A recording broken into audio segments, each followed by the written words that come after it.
محبت به وطن و خانواده دوستان است که اهل کوی و برزم و شهر و وطن را فرا میگیرد. آنکه وطن را دوست نمی‌دارد از مهر و محبت بی‌خبر است. سلام بیننده های عزیز تلویزیون تاجیکستان. نشر نوبتی برنامه روان را با شرکت روانشناس محمدالله دولتов پیشنهادتان می‌داریم. اگر آماده هستید پس شروع می‌کنیم. محمد از ناحیه بختر می‌نویسند که طول 9 سال می‌شود که مادرم با همسرم درست معامله نمی‌کنند. آنها پیوسته نزاع می‌کنند. مادرم همسرم را دائما تهمت می‌زند. دانستن می‌خواهم که چرا مادرم با ما چنین مناسبتی سرد دارند. آیا او خوشبختی ما را نمی‌خواهد؟ خواهش می‌کنم بگوید که با آنها چگونه رفتار کنم. دوام 9 سال این یک مهلت خیلی کلان است که در این خانواده یک محیط ناسالم بین واقعا خودی کلین و خودی خوشدامن به عمل آمده است. پس معلوم می شود که یک تحلیل خیلی جدی این فضا را باید کرد و در سوال داده شده غیر امکان می شود تحلیل همه جانبه انگیزه های اساسی این محیط ناسالم را به عمل آورنده. ولی یک چیز را فقط همیشه باید اشاره کرد که وقتی که تهمت می شود، وقتی که این عمل صورت می گیرد، از نقطه نظر علم روانی تهمت را همچون عمل زورآورانه می گویند، همچون عمل زورآوری روانی می گویند. و وقتی که یک نفر را به اساس تهمت می کند شخص، این می تواند به شخصیتی او، به پسیخولوژی او، به روانی او تأثیر عمیق بخشد و به مناسبت های من بعدی این هر دو یک نوع خلل های ایجاد کند. بنابراین این 9 سال یک مهلت خیلی طولانی به شمار می رود. سوال پیدا می شود که در این دوام 9 ماه در این خانواده نفر پیدا نشد که در شورای خانواده نشینند و مشکلات اساسی این مناسبت عائلوی را روشن کنند. پس شوهر که در اینجا خیلی نقش مهم بازیده می تواند که یگانه متکای اساسی عائلش به شمار می رود و او می بیند، درک می کند، بهادهی می کند به رفتار و کردار و مناسبت های خود عائله‌اش در خانواده و اگر همه این مثبت باشد پس در اینجا دیگر حالت ها برمی آیند. از این نقطه نظر می بایست که خود شوهر همچون متکای اساسی پیش از همه مراجعت به مادر عزیز بکند، بسیار هم با ادبانه در یک جا نشسته که ما این کلین را با اختیاری همه شمایان فرض کردیم گرفتیم، معرفت کرده، دانسته گرفته، سنجیده گرفتیم و امروز دوام 9 سال است که اینقدر مناقشه می رود و فهماندن ضرور بود که این فضای ناسالم می تواند تأثیر روانی بد را به دیگر اعضایان خانواده، به فرزندان این خانواده، به فرزندان خود این، به نویره های همین مادر عزیز می رساند و آنها را و به آنها آسیب های هم جسمی و آسیب های روانی می دهد. یعنی این را باید به نظر اعتبار گرفت. در قانون جمهوری تاجیکستان درباره پیشگیری زورآوری در عائله بند زورآوری روانی وجود دارد. تهمت کردن، مسخره کردن، پسخند زدن، تحقیر نمودن و اگر این عملهای زورآوری روانی منتظم صورت گیرد این زورآوری روانی است و این قانون حمایه میکند این خیل جبردیده ها را، زیرا عاقبتش ناخوش شدنش ممکن، زیرا اینقدر نگرید سوی قصد به جان خود در خانواده ها میکنند. آیا مادر عزیز خود این را درک نمی کند؟ چرا در شورای خانواده که باز آدمان شاید با نفوذی دیگری وجود دارند، آیا آدمان معتبر دیگری این اولاد نیست؟ چرا نمی توان نشست در ترازی عقلی هر یک گذاشت در این شورای خانوادگی و کمبودی اساسی را پیدا کرد و از پی اصلاح آن شد؟ شاید این راه مقبول اساسی حل مسئله است و بیهوده تهمت زدن، به اساس تهمت زدن این آبروی همین خانواده را می‌ریزاند در بین دیگر خانواده ها، در بین دیگر عائله ها و فراموش نباید کند که آبروی خودی فرزندش را می‌ریزاند. از همین نقطه نظر این مسئله های داخلی عائلوی هستند. مناسبت های داخلی عائلوی در دایره خود خانواده، در شورای خانوادگی بایسته حل خود را پیدا کنند، به بیرون نه برایند. در بیشتر موارد همین گونه است که مادران محبت و توجه پسران خود را با نفر دیگر در مثال کلین قسم کردن نمیخواهند. چرا؟ بعضن یک رشک به وجود می آید و یک محبت زیاده به واقعا به فرزند است. شاید فرزند یک مدت محبت ضروری را روانه نکرده است و فراموش نباید کرد که وقتی که شخص عائله دار که شد، عهده‌داری های زیاده بر دوش این فرزند هم می ایستد. پس یک قسم محبتش باید به فرزندان خود روانه کند، یک قسم دیگرش به عائله‌اش روانه سازد. پس نگرید این حالت ها را باید مادر عزیز درک کند و اگر درک کرده نتواند حتما رشک پیدا می شود که چرا اینقدر توجه به عائله‌اش کرده ایستاده است، توجه به فرزندانش بیشتر کرده است ولی به من کمتر توجه ظاهر می نماید. همین یک نوع برابر تقسیم شوی گویا این را درک کردن ضرور و حالت فرزند درک کردن ضرور است که امروز وی واقعا شخصی مجرد نیست، یک شخص است که عهده‌دارهای دیگر بنیاد عائله بر دوش او گذاشته است و باید این را درک کند، فهمد، از نقطه نظر حسیات تحلیل نکند، از نقطه نظر دستور دل تحلیل نکند، مشورت با مغز سر کند، به ترازوی عقل رود و تحلیل کند که رفتار من به کجا بردنش ممکن و درک کند که امروز فرزند در چارچوب زندگی هست و او هم مادر را احترام میکند، هم پدر را احترام میکند، هم فرزندان را تربیت کردنش ضرور و هم نگاه و بین مادری فرزندان را کردنش ضرور. یعنی نگرید که چندین سمت فعالیت فرزند به وجود آمده ایستاده است. همین درک نکردن های مادران و نه تنها مادران، خواهران نیز هست که یک عمر پسرانشان اذیت میکشند، مثلا ناآرامند. بله، از این جهت هم وقتی که به فرزندانم که نابرابر این محبت تقسیم کرده می شود و از این نقطه نظر رشک ها به وجود می آیند. ما یک چیز را فراموش کردنمون ضرور نیست. ما روانشناسا یک موقع دیگر هم داریم. محبت در طول حیات انسان نه همیشه کفیل شده می تواند. زندگی خیلی مرکب حیات ما مشکلات گوناگون را به وجود می آورد که بعضا حسیات را اندکی کند می کند. فقط انسان اگر هر لحظه زمان آن را علنگه نزند، علنگش بالا نگیرد، وای کند می شود. ولی این زندگی است همیشه. بنابراین چی ارزش ها باز در اینجا پیش می آید؟ درک یکدیگر، فهمیدن یکدیگر، احترام یکدیگر. و ما همیشه به وجود می گوییم که بعضا در بنیاد عائلوی بعضی فرموله های دیگر را هم به ما پیشنهاد میکنیم. شاید ازدواج عاقلانه شود و زندگی عاشقانه، نه انتخابی عاشقانه ولی زندگی خیلی پرتضاد و پرغوغا. یعنی محبت را در ضمن زحمت طرفین در جریان زندگی تولید کنند. به دست آر این که محبت استوار است، چون که ضمن ارزش های خیلی پرقوت اخلاقی تولید یافته است. ضمن احترام کردن ها، ضمن گذشت کردن ها، بخشیدن ها، این تولید یافته است که امروز ما کم اندر کم به این اعتبار میدهیم. بنابراین این محبت را از بس که اینها سرچشمه گرفتن، یک لحظه کند می شود، مناسبت ویران می گردد. شاید این محبت را در ضمن زندگی توسط احترام طرفین، مهنت دو طرفه اگر تولید کناند این محبت را، خیلی این دوامدار است، پرثمر است و آدم را با تحمل می کند و دلخواه مشکلات زندگی را واقعا پس سر می کند.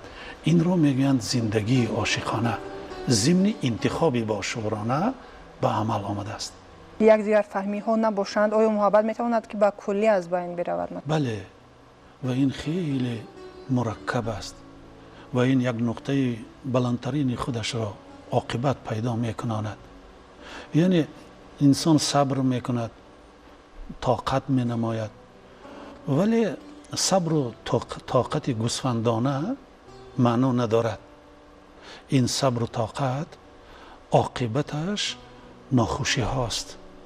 ما این را در مثال بسیار سوء قصد و خودکشی های گوناگونی که در عائله های تاجیک سر میزنند و امروز یکی از پرابلم های خیلی حل طلب شده مانده است.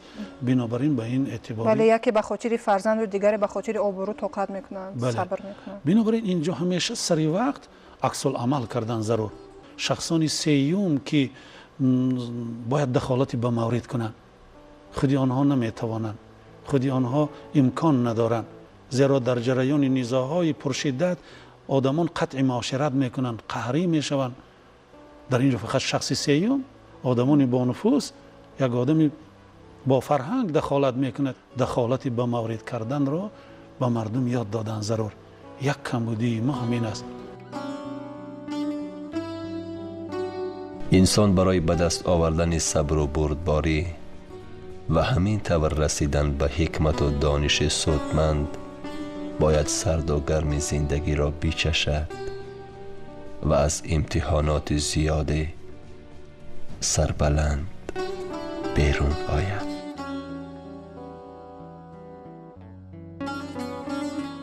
سلیمان می نویسند که برادرم 28 سال دارد. او به بیماری اوتیسم گرفتار است. از بس که معده سرش رشد نکرده است، او مانند نورس 15 ساله رفتار و گفتار میکند.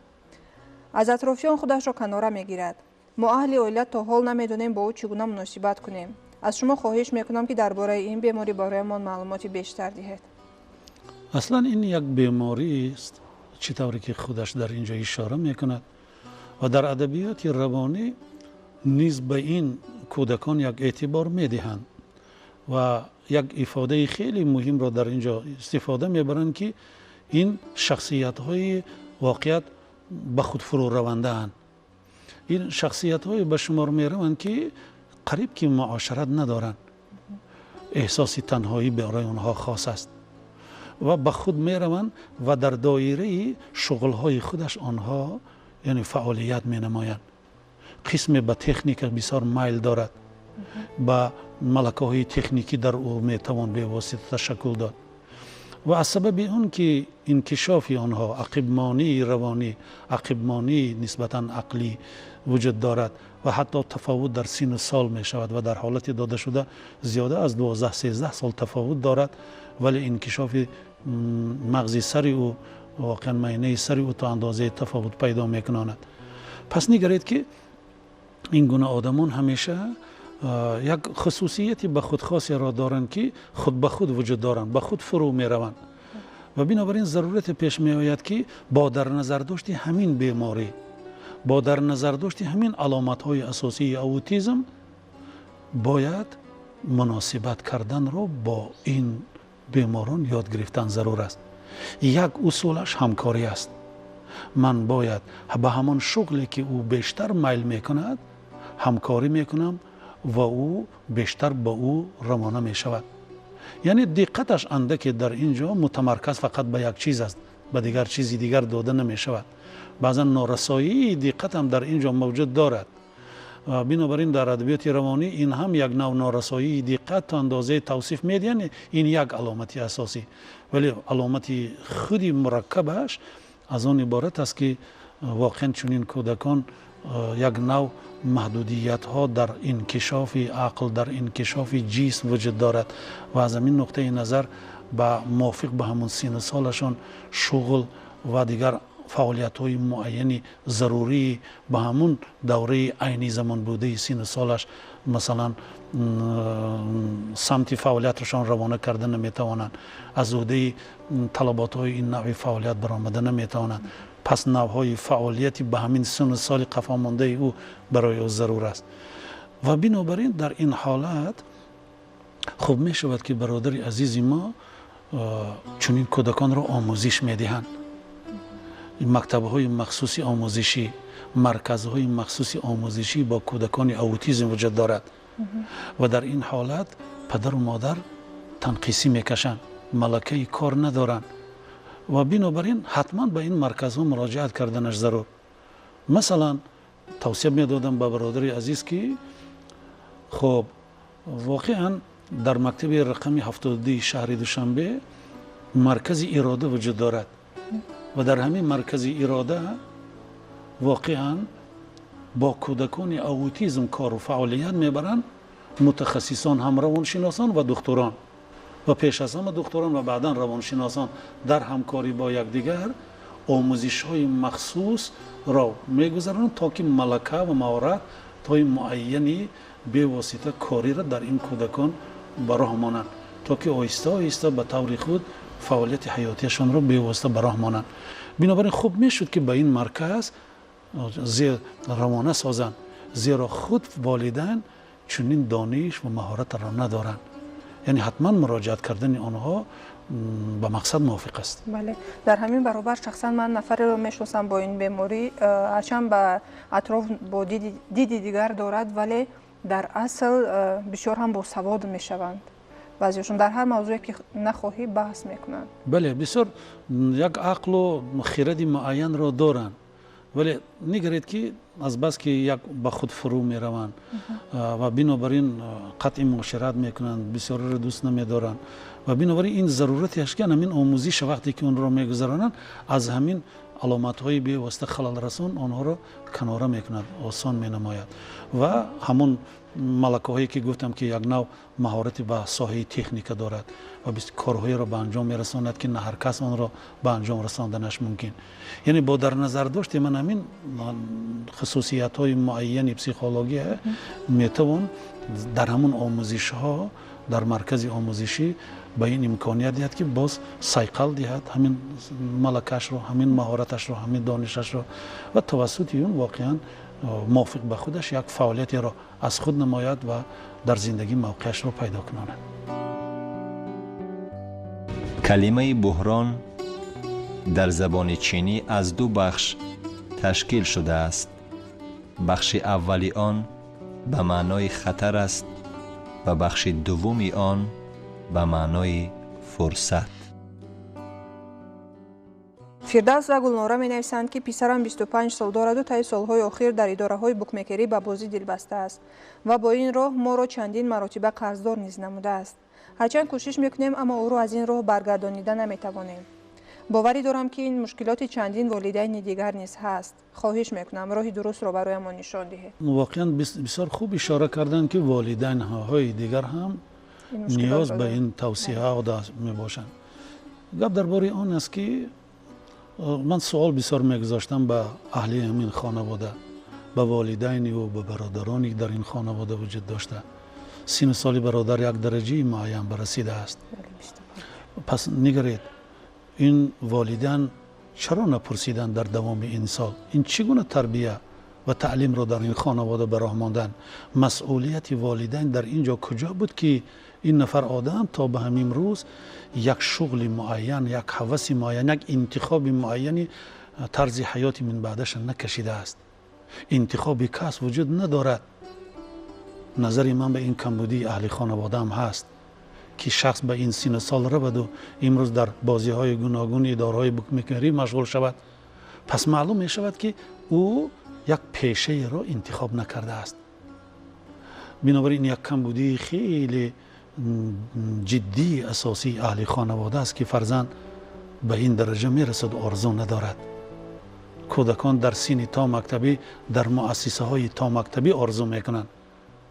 در بازی های گوناگون تعلیمی اشان آرزوی دکتر شدن میکنن، رسام شدن میکنن، کیهانور شدن میکنن.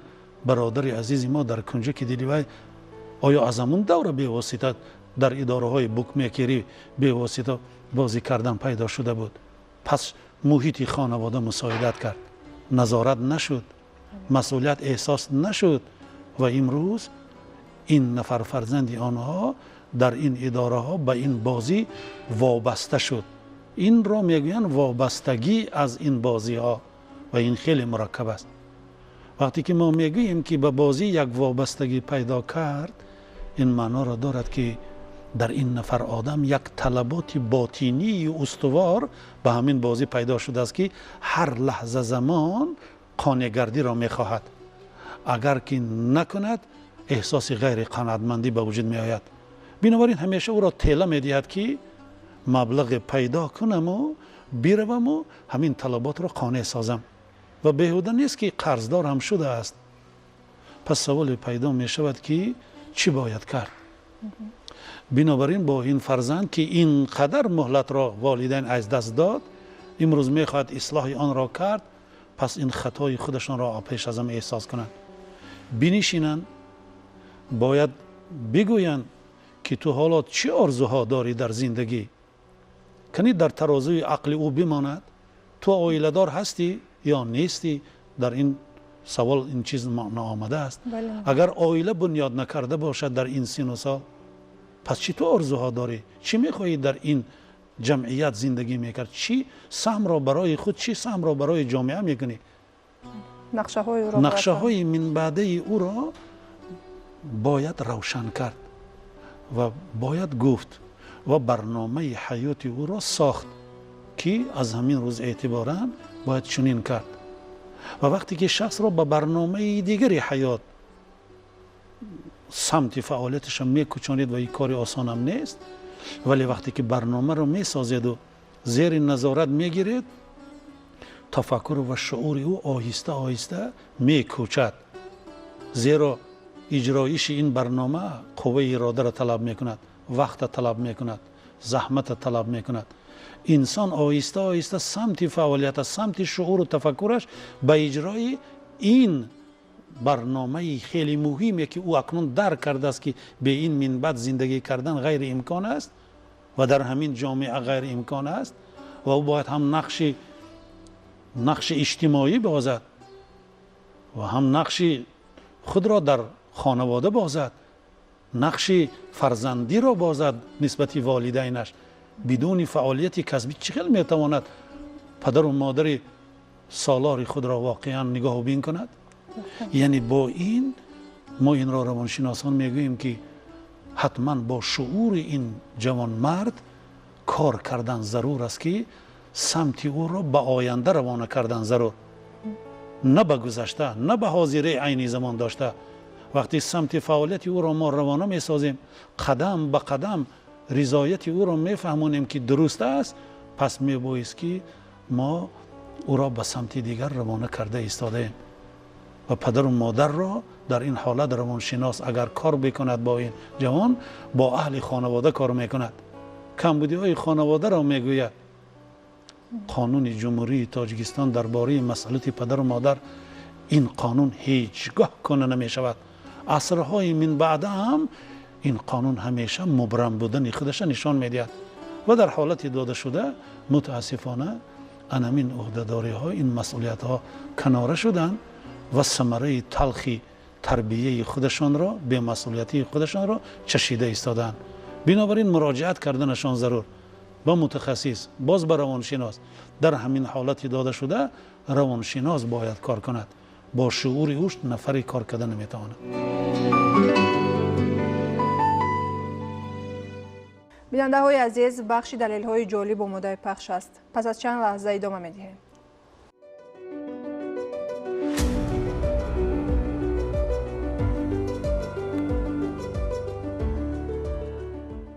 در عالم هر کودک 88 با بیماری اوتیسم یا خود رشد نیافتن معاینه سر به دنیا می آید.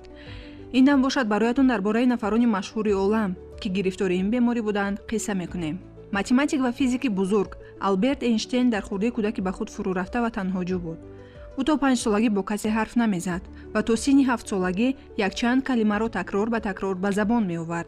طبق اطلاع BBC نیوز این مخصوصیت ها را می توان نشانه اوتیسم دانست. در همین ردیف بیل گیتس، ایساک نیوتن و حتی استیون اسپیلبرگ را نیز می توان نام برد. نفرانی که به این بیماری گرفتارند، صاحب رفتار و خصلت‌های غیرعادی و فوق‌العاده میباشند.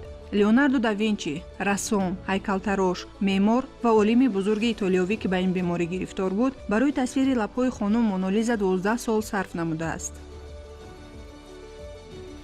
جیمز گارفیلد، 20مین پرزیدنت ایالات متحده آمریکا، می توانست در یک وقت با 2 دست نویسد бо дасти рост бо хати лотинӣ ва бо дасти чап бо хати юнонӣ. Дэн Экроид. ин ҳунарманд худ иқрор шуд ки ба бемории аутизм гирифтор аст, вале касе ба ӯ бовар накард. дар рафтори созандаи Покемон Сатоши Танзири низ ҳама нишонаҳои аутизм мавҷуд буд. Хикари Оз, оҳангсози машҳури японӣ, Дилан Скотт Пирс, рассом, Дона Уильямс, нависандаи австралиягӣ, Энди Уорхолт ва Винес Ван Гог, рассомони боистеъдод, Боб Дилан, навозанда, Эндрю Джексон, ҳафтумин президенти Амрико низ гирифторони бемории аутизм буданд. ҳаҷми хотираи инсон 4 терабайтро ташкил медиҳад. инсонҳо 90% хобҳои худро фаромӯш мекунанд. ба ҳисоби миёна кӯдаки 4сола дар як рӯз то 450 суол медиҳад. барои хоб бурдани инсон 7 дақиқа кифоя аст. дар тамоми умр пӯсти инсон 1000 маротиба иваз мешавад. дар мағзи сари инсон дар як сония 100 000 реаксияҳои кимиявӣ ба амал меоянд. чашми инсон қобилияти фарқ кардани 10 миллион рангҳоро дорад. инсонҳо ягона мавҷудоте ҳастанд ки бо пушт мехобанд. ҳангоми табассум дар организми инсон 17 мушак фаъол мегардад.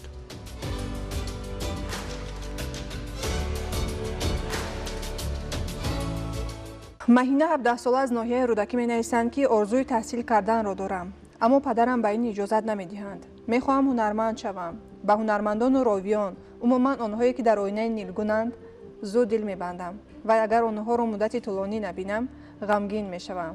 ин ҳол худамро ҳам хаста кардааст. намехоҳам ин гуна бошам, вале худамро ислоҳ карда наметавонам.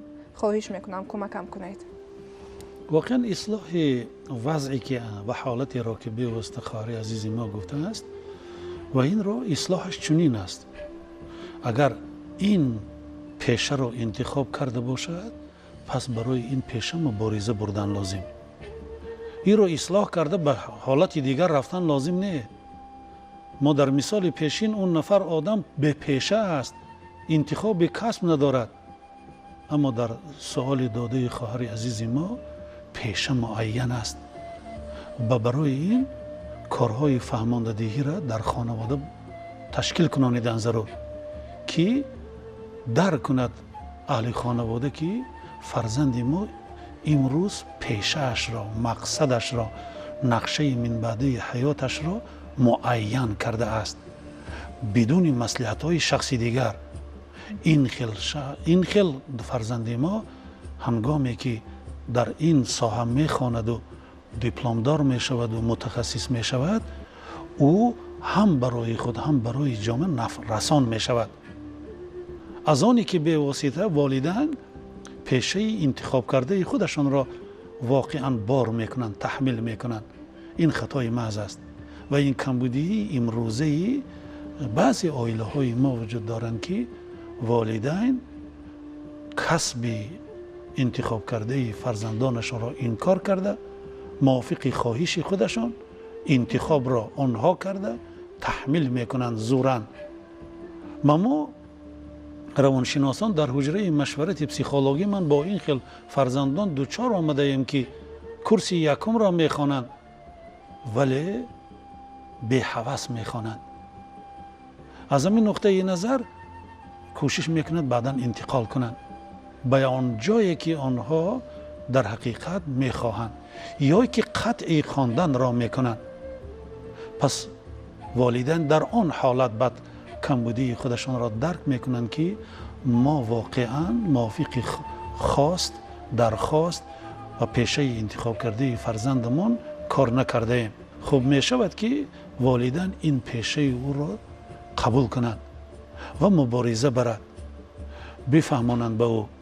باز هم در خانواده نفرهایی بودند که هستند که بفهماند به والدین که میخواهید که پگاه فرزند شما در جامعه موقعش پیدا کند با همین هنر، با همین محبتش به همین ساحه و پگاه شما سربلند میشوید از این. یعنی این رو فهماندن ضرور. من باوری کامل دارم که بهادهی آنها شاید بهادهی بر غلط است، خطا است.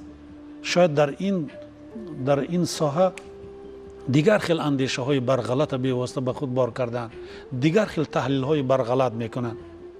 بنابراین ما همیشه میبایست که انتخاب را یعنی پیشواز گیریم و آن خانواده که انتخاب فرزندش واقعا قبول کرده است و مساعدت نموده است، اون خانواده همیشه موفق شده ایستاده است در خانواده. مهینه 17 سال دارد و حالا باشد باید در صنف دهم تحصیل کنند، ولی اون کس می نویسند که پدرم اجازت نمیدهد. این نفر معلوم است که حتی معلومات ابتدایی هم ندارند. بله، وقتی که انسان پیشه خودش را از ابتدا معین می کند و در این بابت همیشه استوار می شود، این پیشه را به طور مستقلانه از خود می کند، تماشا می کند، می پرسد، تکمیل می دهد به طور خودش را از نظر روانی به این پیشه تیار می کند. بنابراین در همین حالت گفتن آن که و پدرش که با خبر است از این و اگر خودش تنهایی بکشد، پس شخصان سیم حتما مساعدت کردنش ضرور.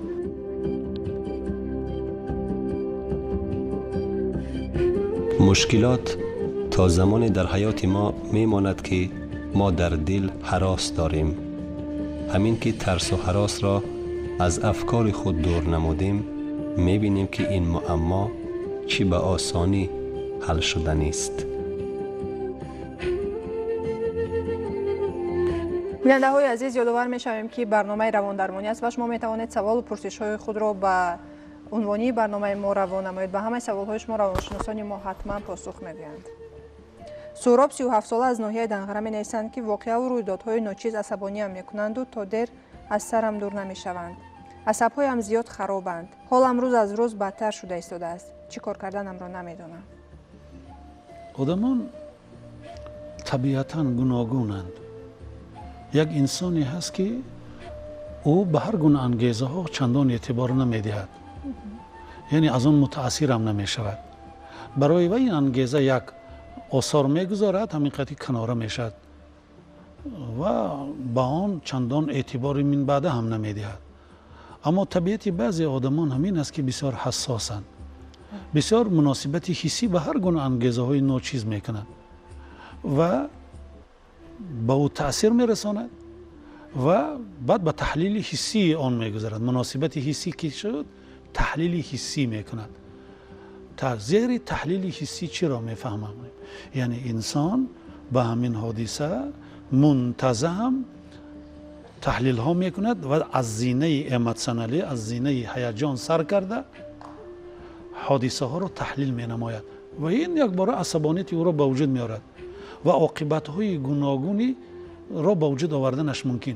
این تحلیل های سطحی هستند و به دل میگیرد اینها را و بنابراین یک توصیه خیلی مهم چنین می شود که چنین نفر آدم خانه‌خواه که تأثیر انگیزه به او، مناسبت حسی که به او ظاهر می نماید و به عالم حسیات او تأثیر رسانده عصبانیت را به وجود می آورد، زودرنجی را به وجود می آورد و غیر تندی را بعضا به وجود آوردنش ممکن. اونگاه و می بایست که از زینه احساسی ایموشنالی به زینه عقلی گذرد. چی را افاده می کند به زینه عقلی؟ یعنی من در ترازوی عقلم می گذارم همین انگیزه را. این انگیزه چی ماهیت دارد؟ این چی اهمیت دارد که من زیر آن باید همیشه تحلیل بکنم، آن را با آن اعتبار دهم؟ آنگاه مغز سر ما که مکانی استحصال فکر است، عقل و خرد ما را بیدار میکند و ما تحلیل میکنیم و میگوییم که این انگیزه ناچیز بوده است، برای من مهم نبوده است و ضمن تحلیل با شعورانه همین انگیزه ناچیز ما از زینه احساسی به زینه عقلی میگذریم و عقلمان ما میگوید که ناچیزی بوده است، اعتبار باید نداد، سمت فکر به انگیزه دیگر میرود، انگیزه دیگری را با خود تحلیل میکند. بگذار و انگیزه بسیار سخت تأثیری بوده است که او را هم باز در ترازوی عقل ماندن از ضرور که عاقبت های سخت جسمی و روانی ندهد. در پایان برنامه به بیننده های ما چی توصیه میدهید؟ من به بینندگان اساسی برنامه روان درمانی میخواستم یک توصیه دیگری پسیخولوژی را دهم.